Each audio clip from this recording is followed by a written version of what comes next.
Então vejam só, eu fiz dois plots, né? Um com a tendência e outro sem a tendência. Agora, que tal a gente juntar esses plots na mesma janela? Então vejam que aqui nós temos a nossa janela do nosso gráfico e a gente pode fazer o quê? Colocar dois plots em uma janela só. E para colocar esses dois plots em uma janela só, em um único gráfico, vamos dizer assim, nós temos que fazer duas coisas. A primeira coisa que a gente tem que fazer é nomear os nossos plots. Então veja, nós temos dois plots aqui, então vamos dar nome a eles. Então o primeiro plot a gente vai chamar de P1. Então vou dizer aqui, ó, P1 vai ser igual ao primeiro plot. E P2 vai ser igual ao segundo plot. Então, vou colocar aqui, ó, P2, está aqui o segundo plot, beleza? Então, com isso, nós temos dois plots. Se eu executar aqui, não vai plotar nada, né? Deixa eu só apagar para vocês verem.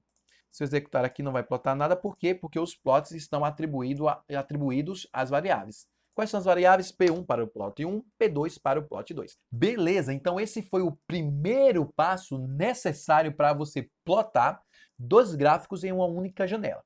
Agora, como segundo passo, a gente vai precisar carregar outro pacote. E o nome deste outro pacote chama-se callplot. Então, eu vou carregar aqui usando a função library, que é uma função para carregar pacotes. Então, vou colocar aqui, ó, library. E aqui em library eu vou colocar callplot. Então, aqui dentro do callplot tem uma função chamada plotGrid.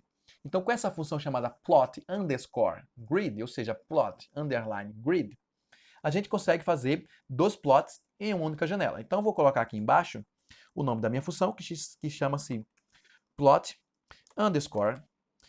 Então, vejam só que está aqui a função, e aqui eu vou colocar os dois plots. O primeiro plot é o P1, então vou colocar P1, vírgula, o segundo plot, que é o P2. Então, se eu executar assim, ó, P1 e P2, vejam que foi plotado justamente o quê? Dois plots, ou dois gráficos, em uma única janela. E vejam que dessa forma que eu deixei aqui, na forma mais básica possível, foi plotado o primeiro plot aqui, na primeira coluna, e na segunda coluna, o segundo plot. Só que eu não quero que fique assim, eu não quero que ele fique dividido por colunas, eu quero que ele fique dividido por linhas. E para ele ficar dividido por linhas, eu tenho que especificar aqui em outro argumento. E o argumento que eu vou colocar aqui chama-se ncol. N vai representar o número, né? E col representa as colunas. Então esse ncol, esse argumento, representa o número de colunas. Então vejam que, por padrão, ele colocou os meus gráficos em duas colunas, mas eu quero que esses gráficos fiquem em apenas uma coluna. Com isso, eles vão ficar em duas linhas separadas. Então, vou dizer assim, ó, ncol, que é o número de colunas, ele vai ser igual a 1. Então, com isso, eu estou forçando que a minha função plotGrid plote os meus gráficos em apenas uma coluna. Ou seja, para ele plotar esses dois gráficos em uma coluna, ele vai ter que plotar os gráficos em linhas diferentes.